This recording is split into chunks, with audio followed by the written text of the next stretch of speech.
Developed by Shift, the studio behind God Eater and Freedom Wars, Code Vein serves as the studio's entrance into the ever-growing space of Souls-like games.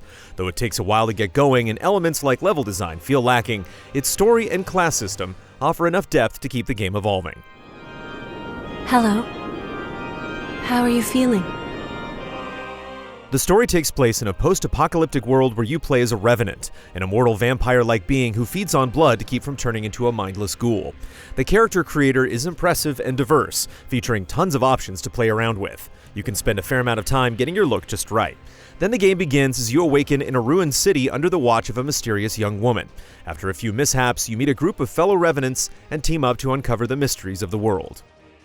Code Vein takes its story seriously, and it's full of twists and turns. The overall plot starts slow, but builds more strongly as you progress, in spite of a few convoluted moments. The characters that accompany you are surprisingly fleshed out and likable, each with their own backstory and motivation for joining the team. While most of the main story beats are told through cutscenes, a lot of the individual character stories come through memories you restore. These memories take the form of listening to audio logs while walking slowly through linear areas.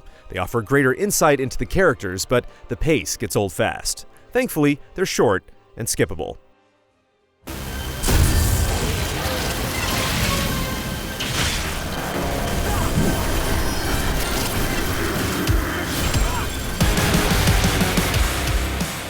Code Vein's post-apocalyptic setting doesn't really do anything to stand out. Most of the areas you visit are different variations of ruined cities, with just a few exceptions here and there.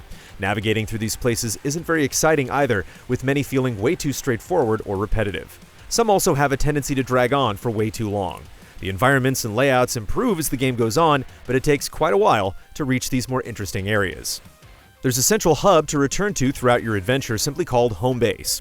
There are many different things to interact with here, such as a mirror you can use to change your appearance, a hot spring you can visit to get a recap of story events, and vendors selling weapons, armor, and items that you can upgrade. You can recruit companions here to join you on the field, or just talk to them and give them gifts. There's also a character named Davis who can lead you to a series of mini-dungeons called the Depths. But while these challenges offer more to do, they aren't very exciting in the end.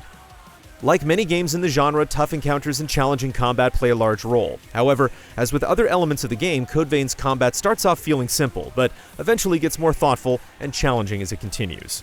At its core, combat has the expected light and heavy attacks, dodges, and parries, but it also adds a few of its own twists, like the focus gauge, a meter that fills when you get hit by enemies or dodge their attacks. When the meter is full, you enter a focused state where you become harder to stagger, can stagger your enemies easier, and gain the ability to knock enemies into the air and deal massive damage. There's also Ichor, which takes on the role of mana and can be replenished by attacking foes or landing parries. They're small but noticeable additions that help differentiate the game's combat.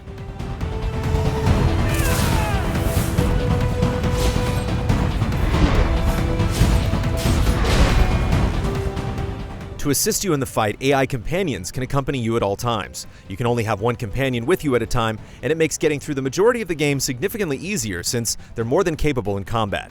They're also particularly effective when fighting multiple foes or facing bosses, since they can distract the enemy long enough for you to recover if you find yourself in a tight spot. It's a nice addition that helps separate Code Vein from its peers. Simply traveling together provides a sense of support and camaraderie where other games are more isolating.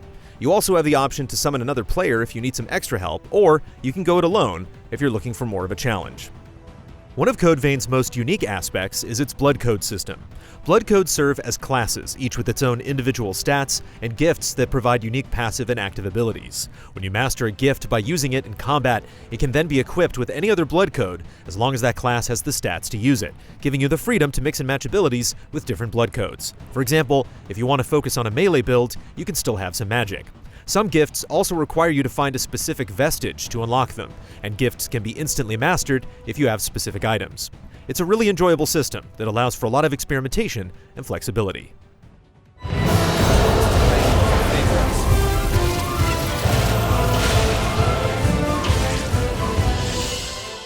Though Code Vein starts off slow, nearly every aspect develops over time, gradually becoming more interesting and engaging. The environments and enemy designs leave much to be desired, but it also introduces intriguing ideas with its AI companions and blood code system. It's not breaking any new ground, but there's a solid game here if you stick with it.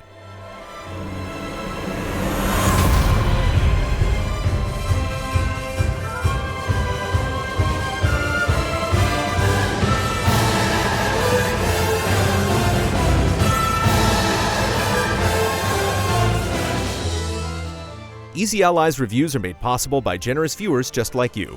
If you like what you see, check out patreon.com/easyallies to help us make more. For just $1 a month, you can gain access to weekly updates, spoiler discussions, and exclusive shows.